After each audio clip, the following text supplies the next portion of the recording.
La Vicaría Episcopal de Educación de la Arquidiócesis de Santo Domingo presenta Educando en Valores, un programa de orientación, educación y reflexión producido para edificar a la familia dominicana. Educando en Valores.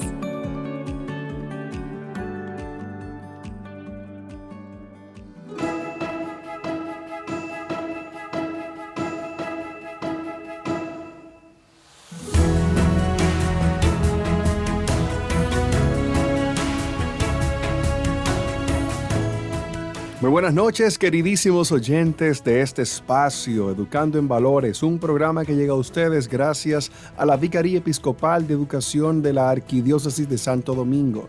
Yo soy Frank Lora, siempre bendecido, siempre agradecido porque estás ahí con nosotros. Igualmente agradecido de tener la compañía tan extraordinaria de nuestro queridísimo Jonathan Rodríguez. Muchísimas gracias, buenas noches, ¿cómo estás, Fran?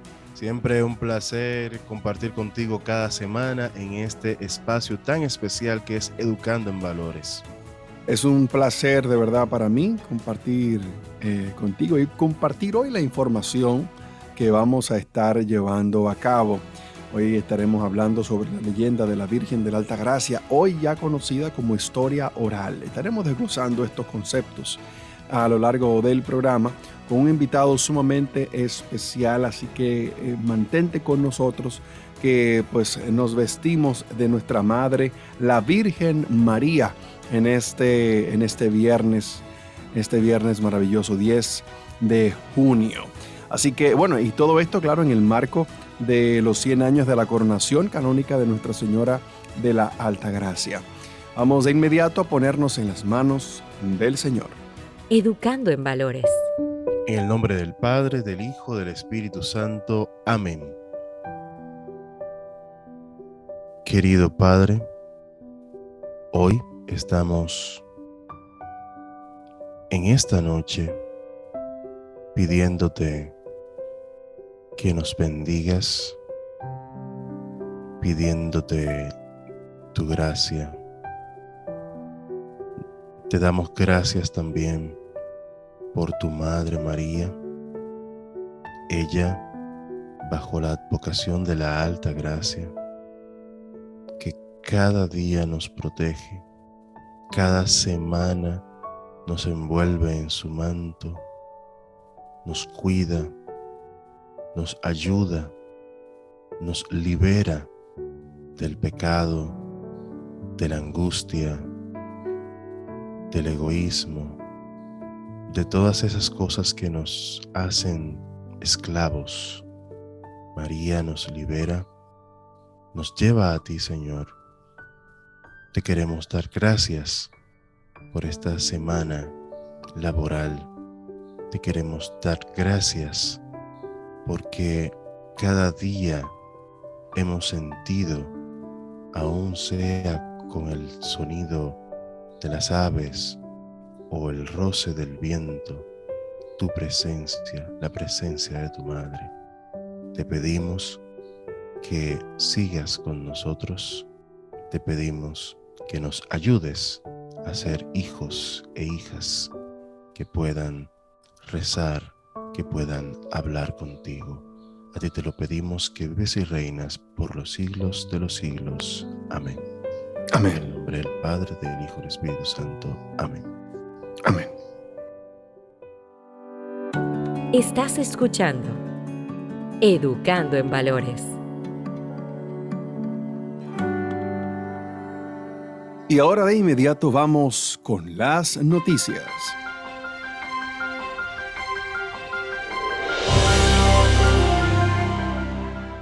INTEC, una incubadora de inventos para el desarrollo industrial. Fomentar la investigación como base para llegar a nuevos conocimientos y para capacitar capital humano que propicie las innovaciones que requiere el desarrollo es una ardua tarea que deja un legado imperecedero para el futuro. con el logro de 10 proyectos de invención patentados ante la Oficina Nacional de la Propiedad Intelectual, ONAPI, y un trabajo sistemático que impulsa la investigación desde la visión de aportar valor a la industria nacional, la Universidad Tecnológica de Santo Domingo, INTEC, arribó a sus 50 años en el campo de la educación superior y el desarrollo de la ciencia. Producir conocimiento de valor para el desarrollo de invenciones netamente dominicanas y con los estándares que exigen las normas internacionales de invención es una ardua y paciente labor que realiza la universidad a través de su Centro de Emprendimiento e Innovación, que se encuentra bajo la coordinación académica de Heidi Sánchez. INTEC ha demostrado que tiene la capacidad de transformar el conocimiento en líneas de investigación que aportan soluciones a la problemática existente. Tenemos laboratorios certificados donde se pueden desarrollar la ciencia detrás de las invenciones, aseguró Heidi Sánchez de manera entusiasta, la coordinadora, quien ofreció una panorámica de todas las acciones que se realizan dentro de la academia para incentivar el amor por la innovación y el emprendimiento en sus estudiantes para una entrevista. Tenemos observatorios donde los estudiantes disponen de espacios para desarrollar temas específicos que son prioritarios en la agenda de nuestra sociedad, explicó Sánchez, y citó como ejemplo el Observatorio de Seguridad Social y áreas donde trabajan innovación y productos de valor como los de diseño industrial. INTEC ha patentado 10 proyectos de investigación realizados por sus maestros, investigadores y estudiantes, 5 modelos de utilidad, 3 invenciones y un diseño industrial. Enhorabuena por sus 50 años en el campo de la educación superior y el desarrollo de la ciencia. El país ha notificado más casos positivos del virus del COVID-19, elevando el número de personas con el virus activo a 2.300 con indicadores de positividad en aumento, y está atento a los resultados de la investigación de un caso sospechoso de viruela del mono en Haití.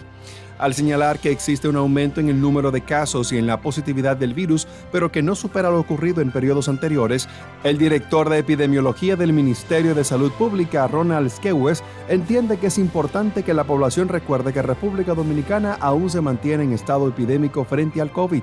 El facultativo recomendó a los centros educativos mantener vigente el protocolo preventivo del COVID-19 que fue aprobado en conjunto entre los Ministerios de Salud Pública y Educación para evitar contagios, aunque no precisó reportes de casos al respecto.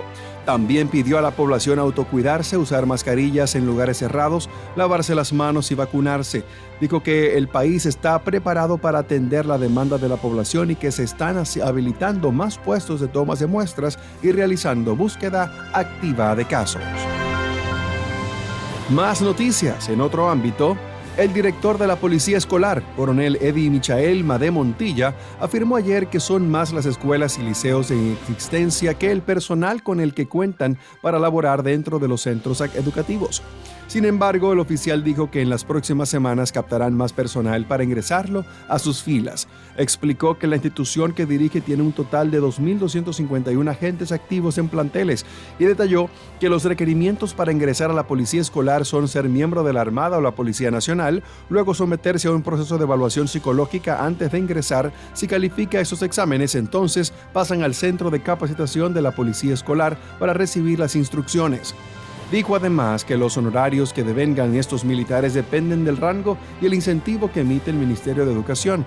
Madé Montilla explicó que las unidades de acción rápida constan de 2 a 4 motocicletas de entre 4 y 8 miembros de la institución del orden y que en un momento de una situación de último minuto, con el esfuerzo del destacamento más cercano para darle la ayuda necesaria al plantel educativo del lugar. Indicó que la labor de un policía escolar es desde que llega al centro en la mañana primero verificar que el personal docente y los estudiantes lleguen de manera segura a la escuela. Eso significa que debe ayudar a que el tráfico fluya. Luego debe hacer un recorrido por las instalaciones. Hasta aquí las noticias. Estás escuchando Educando en Valores.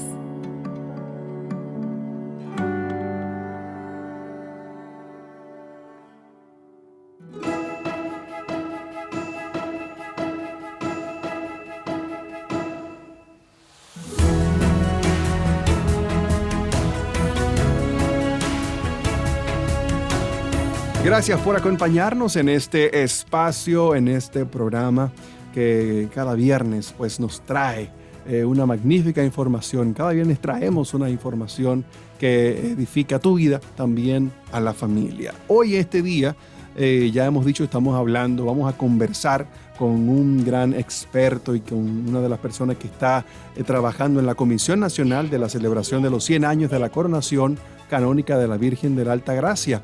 Pero miren, para conmemorar los 100 años de la coronación canónica de Nuestra Señora de la Alta Gracia, la Conferencia del Episcopado Dominicano inauguró el pasado 15 de agosto del 2021 el año jubilar altagraciano, con celebraciones y la apertura de la Puerta Santa, un acto hermosísimo que todos presenciamos, y es la apertura de la Puerta Santa en todos los santuarios y templos marianos de las distintas diócesis del país.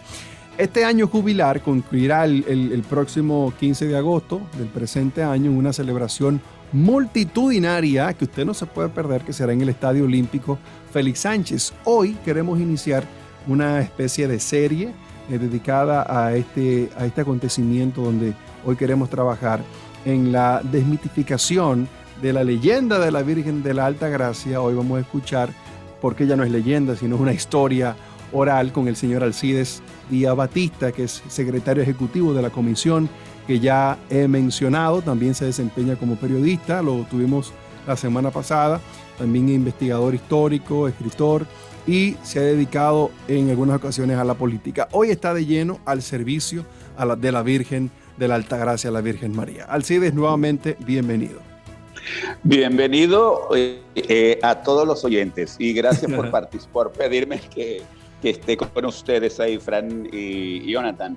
Verdaderamente es un placer, es un honor en el cual podamos hablar con la gente y hacerle conocer de que lo que siempre se llamó una leyenda, porque no había dato que sustentara todo lo que se decía ahí, ya hoy con los datos encontrados y expuestos, entonces tenemos que cambiar el nombre para ponerle la historia oral del culto a la Virgen de la Alta Gracia. Y para darle ese contexto y una información un poquito más acabada y más detallada a la gente, un poquito más llana, vamos a iniciar con esta pregunta. O sea, ¿qué es una leyenda? Para que la gente sepa por qué ella no es leyenda. ¿Qué es una leyenda?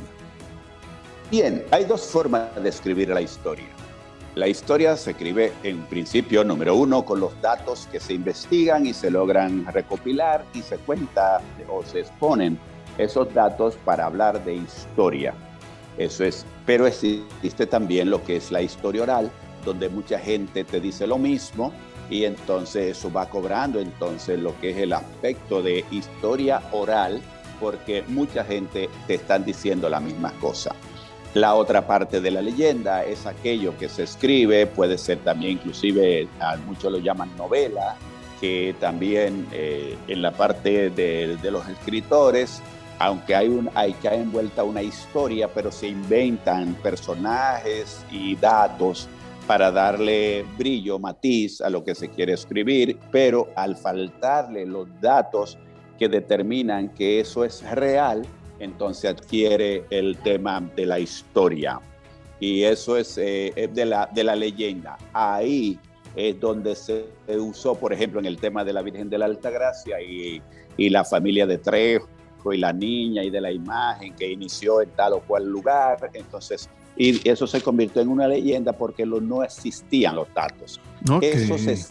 Esa leyenda se escribe en 1907 por el ministro de Justicia de ese momento de la República Dominicana, Moscoso Hijo, y entonces muchas personas creyeron que era alguien cualquiera que lo estaba escribiendo. No es así. Lo que pasa es que él viajó a Higüey, viajó al entorno para tratar el tema de la Virgen de la Alta Gracia. Y si tú vas ahora, cualquier persona va ahora y llega a Olloncito y habla con las personas que viven ahí de más de 500 años, se van a dar cuenta que le dicen lo mismo, que ahí es tierra de la Virgen porque ahí apareció la imagen por primera vez. Entonces, como nosotros ya tenemos investigado los datos de que no puede haber una leyenda si existen las personas físicas, o sea, me refiero, si vamos a hablar de que los hermanos Trejo fueron los que vinieron desde España, porque muchos pensaron que ellos trajeron la imagen desde España, pero eso es totalmente incierto, porque eso es falso, porque ellos llegaron en 1506 con mujeres de Castilla, o sea, no llegaron con hijos, llegaron solamente casados con mujeres de Castilla y aquí tuvieron los hijos. En este caso nos encontramos con Alonso de Trejo, que hay documentos que desde 1507 hasta 1517 fue el alcalde ordinario de Higüey. Eso quiere decir, y esos son datos recogidos. Pero además, cuando nosotros buscamos la información, buscamos también que esa información fuera fidedigna, que no se quedara solamente en la parte local, porque hay historiadores que escribieron y que fueron recogiendo parte de los sucesos que sucedieron, pero como no existían los documentos, entonces eso quedó siendo la leyenda del culto a la Virgen de la Altagracia. Sin embargo, totalmente esclarecido ya en que no fueron una leyenda, fueron la parte narrada de la gente de ese pueblo que determinó verdaderamente cómo sucedieron los hechos. Sí se convirtió entonces, como decía yo ahora, en lo que es la historia real. Eso quiere decir que lo que una leyenda es lo que no tiene justificación histórica, no hay documentos que puedan precisar que esas cosas sucedieron. Sí, entonces, perdón, estamos concentrados con lo que usted está diciendo. Sí. Quisiéramos saber, ya que usted, un poco por curiosidad, aunque usted ya ha dicho el proceso que se siguió en relación a convertir la leyenda en historia. Entonces, para un escritor, para un historiador, para una persona que se encuentra con una leyenda, como esto es un programa educativo, nos gustaría saber cuál es el proceso para desmitificar una leyenda, una historia, por dónde deberíamos empezar para quitar el mito, para alejar el mito y llegar directamente a lo que es la realidad, porque nos podemos encontrar con muchas situaciones, ¿verdad?, en la vida. Bien, volvemos a insistir.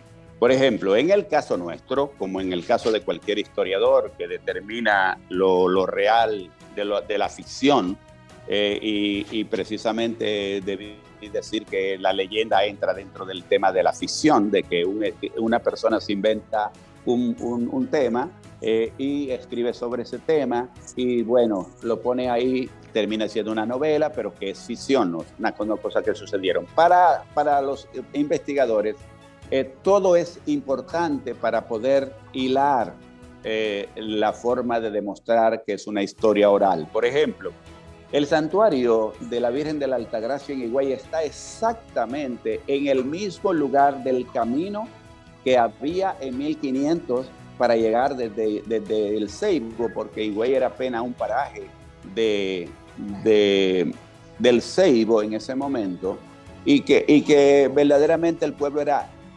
incipiente porque fue formándose precisamente por los milagros de la Virgen de la Altagracia que sucedían a diario.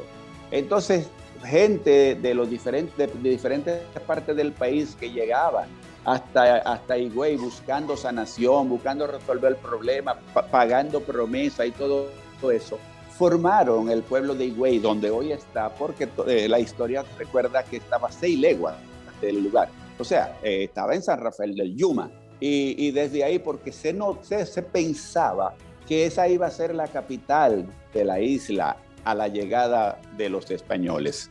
Sin embargo, todo determinó que se estableció aquí. Entonces, ahora bien, nos vamos a la formación de cómo descubrir lo que es la ficción de lo que es el dato real.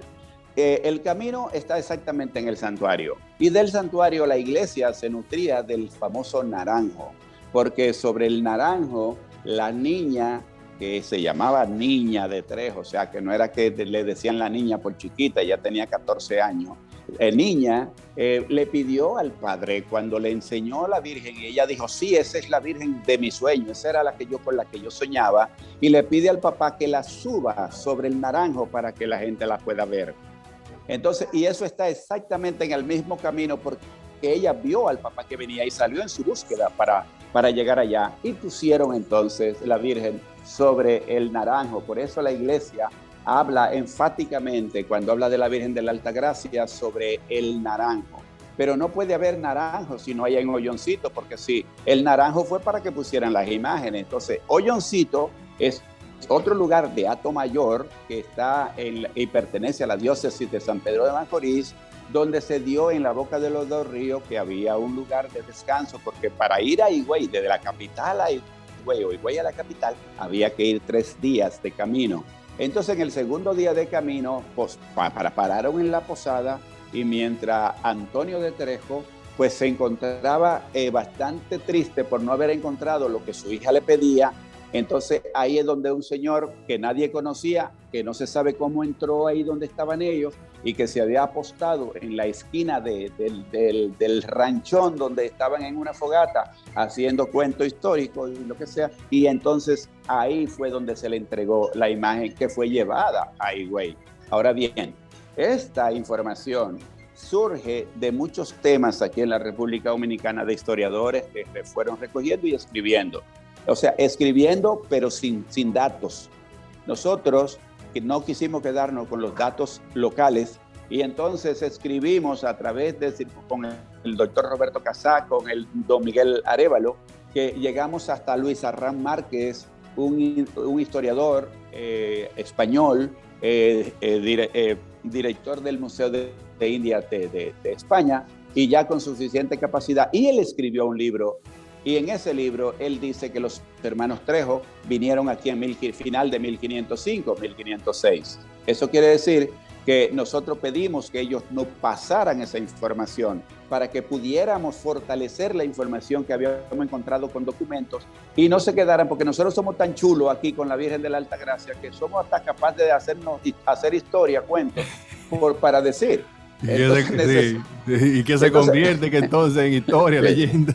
Exacto. Entonces nosotros pedimos a España y Luis Arrán Márquez con mucho gusto nos mandó una comunicación que está expuesta en el libro, donde él dice que los hermanos Trejo llegaron aquí, llegaron casados con mujeres de Castilla, porque precisamente Obando en ese momento era era de Castilla y había vendido que todo el que viniera a la isla y venía de Castilla le iban a dar de todo. Inclusive hubieron 2 repartimientos de indios, o sea, de aborígenes, porque la palabra indio es un error de Colón, pero nosotros y después la cogimos nosotros como de verdad, pero realmente aquí no habían indios, aquí lo que habían eran aborígenes, o sea, los primeros pobladores.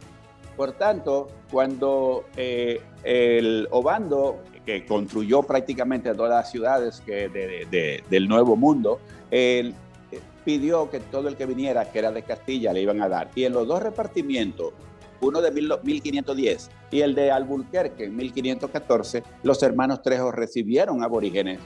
Inclusive en el repartimiento de Alburquerque, 1514, uno recibió 39, Alonso de Trejo recibió 39 aborígenes y Antonio de Trejo recibió 35, o sea, pero además hay una comunicación, porque ellos eran muy amigos del rey, de la reina en España, y hay una comunicación inclusive sobre ellos, hablando de la capacidad de ellos como persona y la importancia que tenían como persona. O sea que toda esa información se fueron juntando para que entonces, junto a las similitudes, o sea, usted llega al Hoyoncito y tiene 500 años ahí, donde usted le pregunta a las personas, que hay una familia que ha vivido a través de generación en generación, entonces usted le pregunta a ellos y le dicen, eso es tierra de la Virgen. Ahí fue donde apareció la imagen. Entonces se fueron recogiendo todas esas cosas, pero juntando las similitudes, entonces se fueron dando cuenta que la historia oral tenía un sentido lógico, porque no puede haber ficción si los personajes existen. Exactamente. O sea, ahí que entra la coherencia en esto, ¿no? Muy interesante, la verdad que sí, que estamos conversando en esta noche con el señor Alcides Díaz Batista, que es secretario ejecutivo de la Comisión Nacional de la celebración de los 100 años de la coronación canónica de la Virgen de la Altagracia. Y hoy estamos hablando porque hoy ya podemos decir que es una historia oral lo que fuese la leyenda de la Virgen de la Altagracia y cómo le damos este peso más realístico a la historia, ¿no?, de Nuestra Señora la Virgen de la Altagracia. Y usted mencionaba Hoyoncito, la comunidad de Hoyoncito. ¿Qué se piensa hacer algo más en ese lugar, en esa comunidad? ¿Qué se piensa hacer allí? Bueno, dada la circunstancia, y esto es bueno que digamos, que hagamos historia de la historia. Sí. Cuando en mi caso a mí se me combinó para que yo investigara y escribiera algo sobre la Virgen de la Altagracia. Nadie en ese momento ni estaba pensando en historia, sino algo de eso. Pero entonces, como yo fui el director de comunicaciones del Archivo General de la Nación, yo también tenía el link de la biblioteca, de todo lo que hay en el archivo, y mientras la pandemia inició, entonces nosotros pudimos dedicarnos a tiempo completo desde 7 de la mañana a 2 de la mañana por espacio de casi 2 años para entrar a los archivos e investigar todo lo que decía Altagracia. Entonces ahí fuimos acumulando una serie de factores, pero como algo de lo que nosotros lo que queremos por fe, para mí ese trabajo no fue un trabajo hecho por Alcides del Día, sino que yo fui seleccionado para hacer eso, y la Virgen me pasó todo lo que ella quería que apareciera ahí, porque hay muchos datos que llegaron no se sabe de dónde. Inclusive llegaban a las computadoras, y cuando tú buscabas la computadora y buscabas el destinatario, no había destinatario, pero estaba ahí la información. Entonces fuimos trabajando con todo esto y encontrándonos con esa gracia de poder tener a la Virgen mandándonos informaciones que realmente no sabíamos de dónde llegaban. Se oía el clic del clip de la computadora, y cuando íbamos a buscar la información ahí estaba algo sobre la Virgen, pero no aparecía de dónde llegaba. O sea que eso era parte de las cosas que había que estar ahí para poder darse cuenta de milagros que se hicieron dentro del milagro de hacer este libro, como la historia real de la Virgen de la Altagracia. Entonces, Alcides, pero usted, escúchame que le interrumpa, pero usted, tengo que decirlo, usted está hablando de esto y a mí los pelitos se me están erizando. De verdad que sí. Sí, es la presencia real y lo que se quiere, lo que quiera nuestra madre para el pueblo, que es lo que decíamos la otra vez que hablábamos cuando usted estaba, cuando hicimos el primer programa juntos, y es que esta nueva generación, esta conozca fehacientemente por qué es que nuestro país está tan protegido, está tan bien cuidado, y por qué debemos seguir siendo un pueblo católico amante de la Virgen. Bien, pero mira, viendo lo que estamos hablando y en la forma en que se dieron los hechos, es un mandato de la Virgen. O sea, yo lo digo porque yo no era, al iniciar esto, yo no era ni siquiera un católico confeso, aunque yo soy salesiano. O sea, fuimos a los salesianos, estamos allá, nos hacemos tremenda pregunta. A todos nos ha pasado. Y después no sabemos si somos o no somos, pero cuando me adentré en esto y comencé a sentir, o sea, cómo se manifestaba la Virgen con nosotros, en este caso con las informaciones, ella dice, ella lo que quiere es volver a encontrarse con su pueblo, que su pueblo vuelva a confiar, que confíe en ella, que no confíe en otra cosa. El pueblo dominicano siempre le pidió a la Virgen y siempre tuvo respuesta positiva. La Virgen de la Altagracia es efectiva tremendamente. O sea, que el pueblo sienta que puede confiar en la Virgen, que le puede pedir, que el resultado se va a dar. O sea, póngalo en práctica. Entonces, lo que la Virgen quiere es que esta generación de ahora se empodere con lo que es el sentimiento y el poder que tiene la Virgen para interceder ante Dios nuestro Señor, para que las cosas se den. Y por eso, como prueba, nos tiene a nosotros cubierto. Pasan los terremotos, pasan los huracanes, y nosotros apenas un chin de agua para bañarnos. O sea, tú sabes. Entonces la Virgen quiere al pueblo dominicano, porque no es que Él no quiere a los otros pueblos, sí lo quiere, porque la humanidad es un proceso, es una construcción de Dios.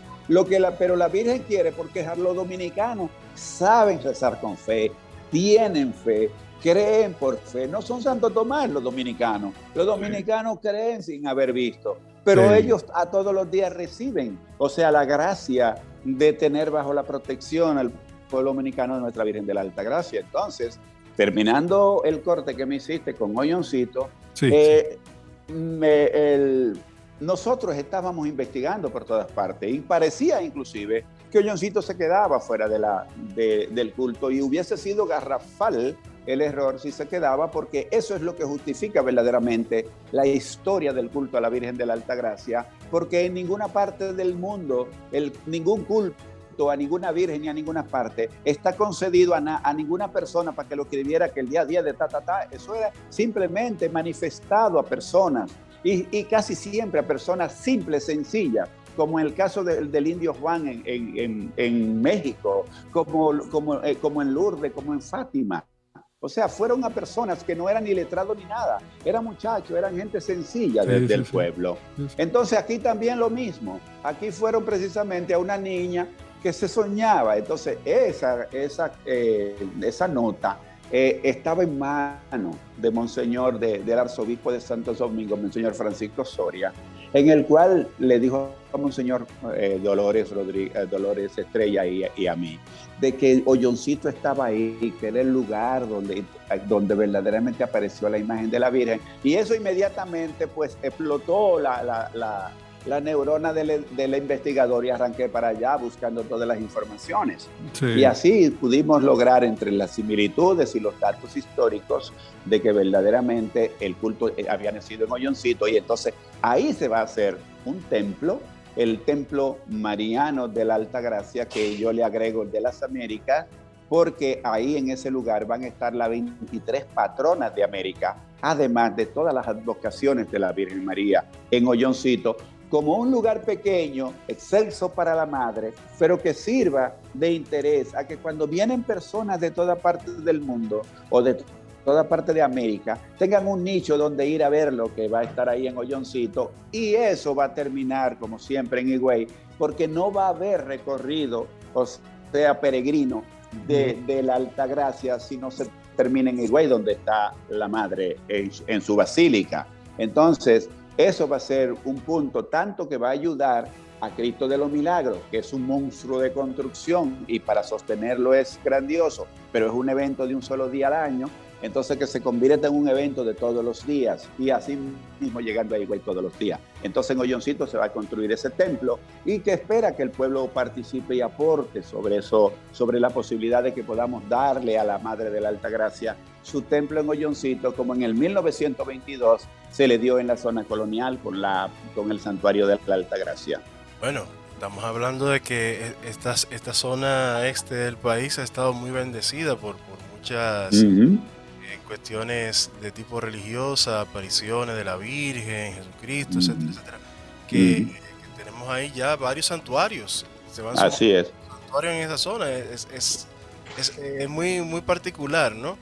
Y sí. Usted estaba hablando de la recopilación de datos, de todo lo que tiene que ver con la creación del libro, que ya se puede adquirir, que está por ahí.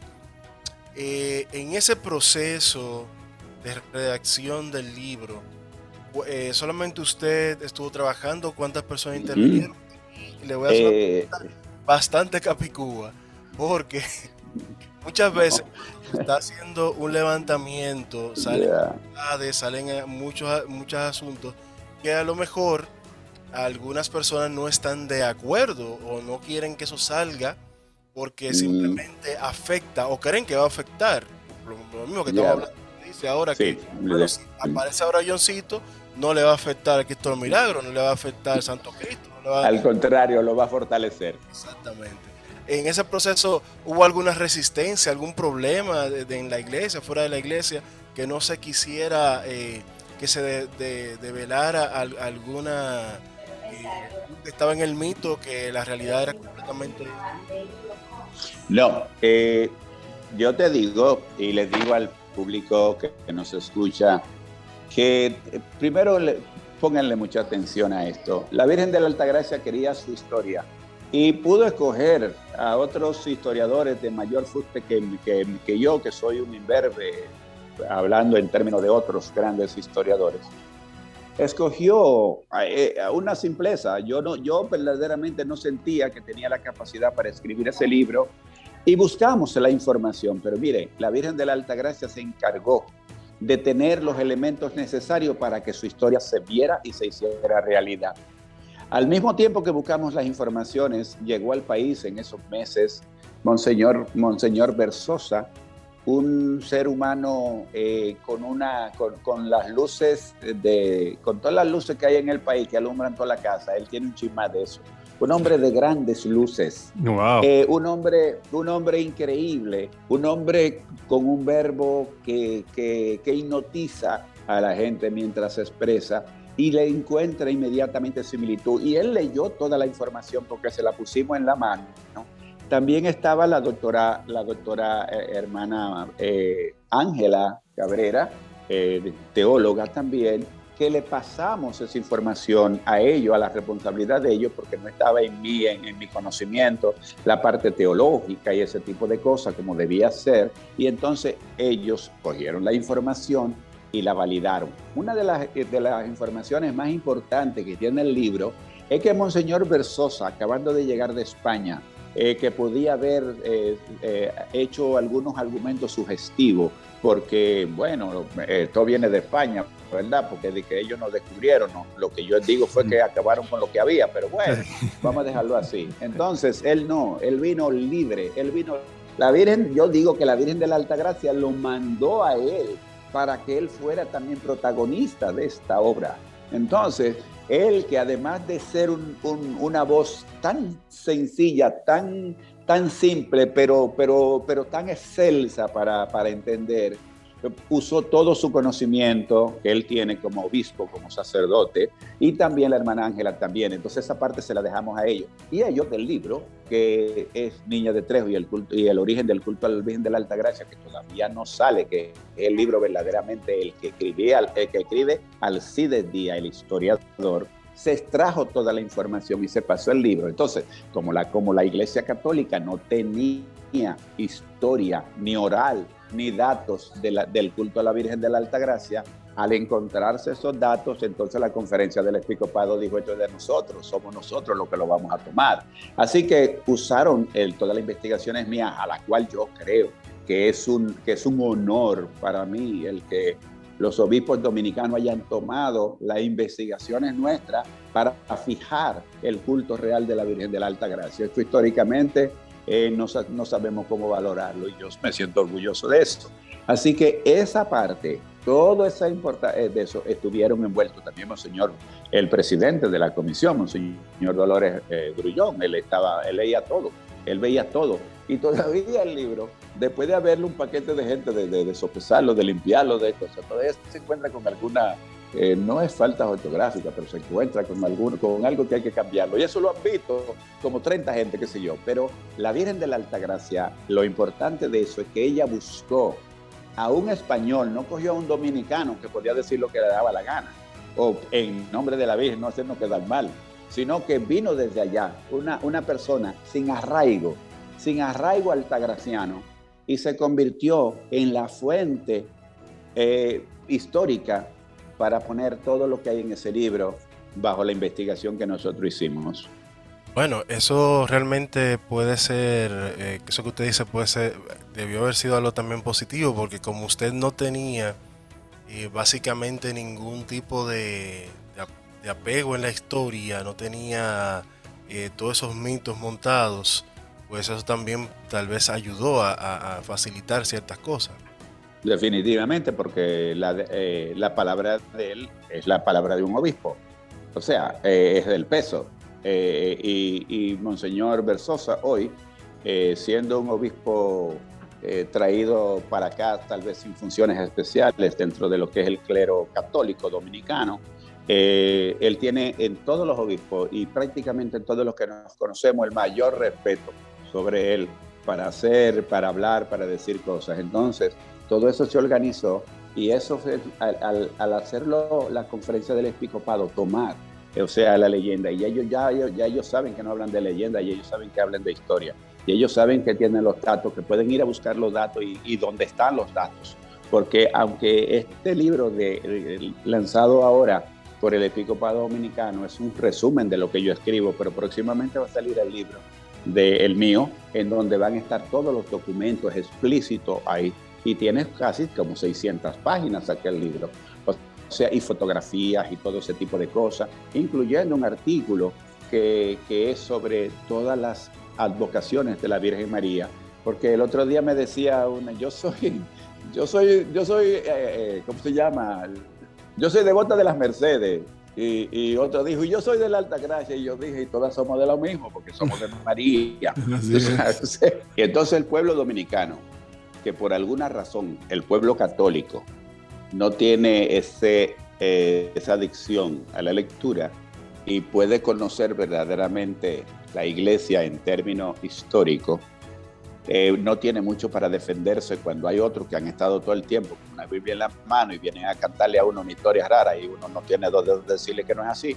Y bueno, termina uno cogiéndole que ellos están diciendo una cosa. Pero en este caso, yo entiendo que el pueblo dominicano, los marianos, que son millones y millones en este país, debieran conocer realmente la historia del culto a la Virgen de la Altagracia para defender eso. Porque eso es un regalo de Dios al pueblo dominicano. Sí. Pero que además no solamente se quedó en un regalo, se quedó en un compromiso.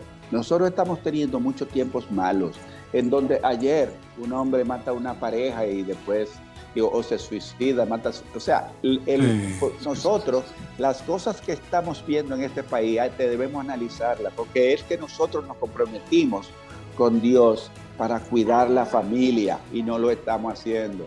Sí. Y al no cuidar la familia estamos teniendo tantas cosas que nos duelen y que suceden en cosas que ya nosotros estamos no alarmados, más que alarmados. O sea, es increíble lo que está pasando. Bueno, si algo funcionó en la Trinitaria fue la obra de teatro con los Padres de la Patria, y tenemos entendido que hay una obra de teatro sobre la historia del cuadro de la Virgen. ¿Dónde se puede ver? ¿En quién la produce? Mira, la obra es mía. Multifacético, Alcide. Verdaderamente, eso fue algo rarísimo también. Yo me senté un día, me metí a la computadora y escribí sobre el origen de la historia, metiéndole informaciones, datos reales, de donde estaban los datos para que el culto tuviera una relación histórica de lo que estábamos contando. La obra fue escenificada hace ahora 2 o 3 semanas en Casa San Pablo, y nosotros necesitamos que el pueblo dominicano en todas partes se pueda ver esa obra para que se conozca el culto, y está escrita para los jóvenes, lo que deben convertirse en el relevo de la devoción de la Virgen de la Altagracia. Excelente. Por tanto, la obra está a la mano y cualquier persona interesada, estamos tratando de llevarla a La Vega, llevarla a Santiago, y también estamos trabajando de llevarla al Teatro Nacional, porque estamos haciendo un diplomado de la Virgen de la Altagracia en la Universidad Católica Santo Domingo con todas las universidades católicas del país, y las que se vayan a adherir, inclusive con el Instituto de la Altagraciano, o sea, secular de la Altagracia también, en donde pretendemos que los países, hay 7 o 8 países donde existen los altagracianos, las hermanas altagracianas que también estarán en el diplomado. O sea, eso quiere decir que traslanzamos la información del culto a la Virgen a otros países de América, para que podamos ya irle dando el viso de que la gente deje de estar diciendo cosas, que todo el mundo tiene una historia de la Virgen de la Altagracia y te lo cuenta ahí mismo. O sea, y porque el dominicano, como somos nos gusta, somos tan interlocutores, o sea, hablamos mucho, pues vamos diciendo cosas. Entonces, y tú lo paras y le dices, usted leyó el libro que le va a cambiar inclusive a un historiador en su casa, un historiador de este país, él se le antojó hacer un cuento, digo un cuento, pero esto no era ni siquiera fábula, esto era un cuento sobre la Virgen de la Altagracia, y daba pena ver como un historiador que tiene nombre se atrevía a decir una barrabasada como la que él dijo sobre lo que era el culto a la Virgen de la Altagracia, pero era por falta de información.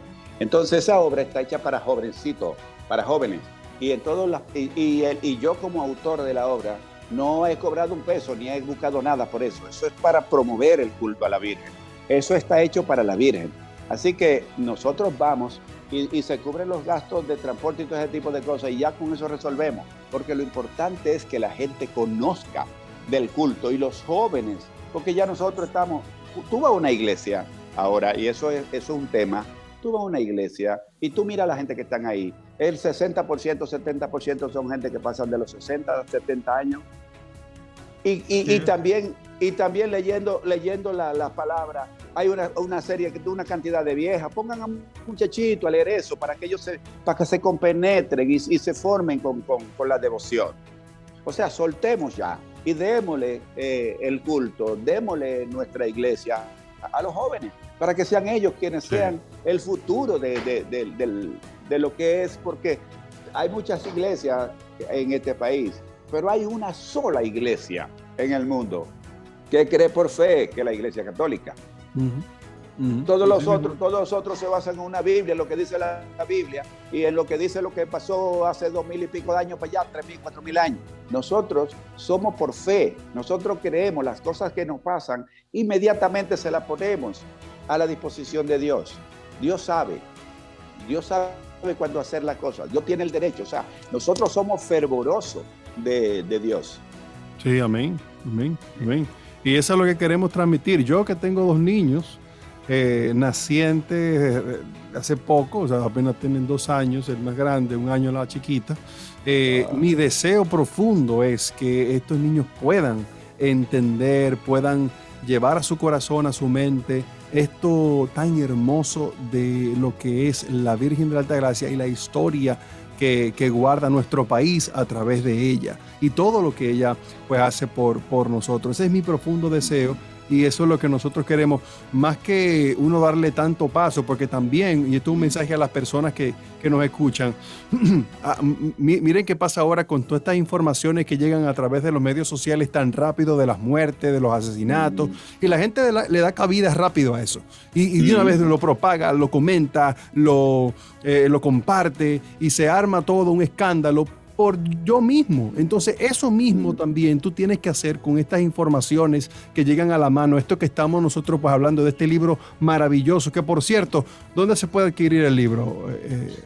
Está aquí en la Conferencia del Episcopado, también hay en algunos otros lugares a la venta, algunas parroquias también ya lo tienen. Es un libro que se ha disparado bastante rápido, y está a un precio sumamente bueno. O sea, lo que estamos hablando es que para que se propague, el libro lo que vale son 100 pesos, o sea, 10 libros por 1000 pesos. Dios mío. Sí, o sea, eso es porque se tiene que propagar. Y si hay algunas personas que nos están escuchando y quieren donar a la Conferencia del Episcopado para poder replicar el libro y que le llegue a la gente masivamente, lo puede hacer también. Así que hay algo de lo que tú hablabas cuando hablabas de tus hijos. Como dice la Biblia, que Jesús vendrá como ladrón en acecho. O sea, no la puso dura ahí. O sea, no dijo yo vengo el día tal, sino que llega como ladrón en acecho.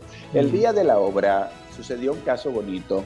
Estábamos ahí todas las personas adultas, qué sé yo, a 8 de la noche, pero había un niño de meses, un niño que podía tener 5 o 6 meses, un niño preciosísimo. Yo de momento paso y me causó sorpresa ver que la madre estaba con su bebé a esa hora y con el niño ahí. Entonces yo llamé y yo dije, tráigame ese muchacho para acá, porque yo no sé si ese muchacho es Jesucristo que está volviendo. y vino entre nosotros y no lo conocimos. Entonces, miren, vamos a bendecirlo y todo ese tipo de cosas, porque yo digo, yo no quiero pasar con ficha con el hombre, tú sabes, de arriba. Entonces, esas cosas bonitas cuando los niños van a la iglesia, no importa cómo actúa el sacerdote. Lo importante es cómo tú actúas con Dios, tu relación con Dios.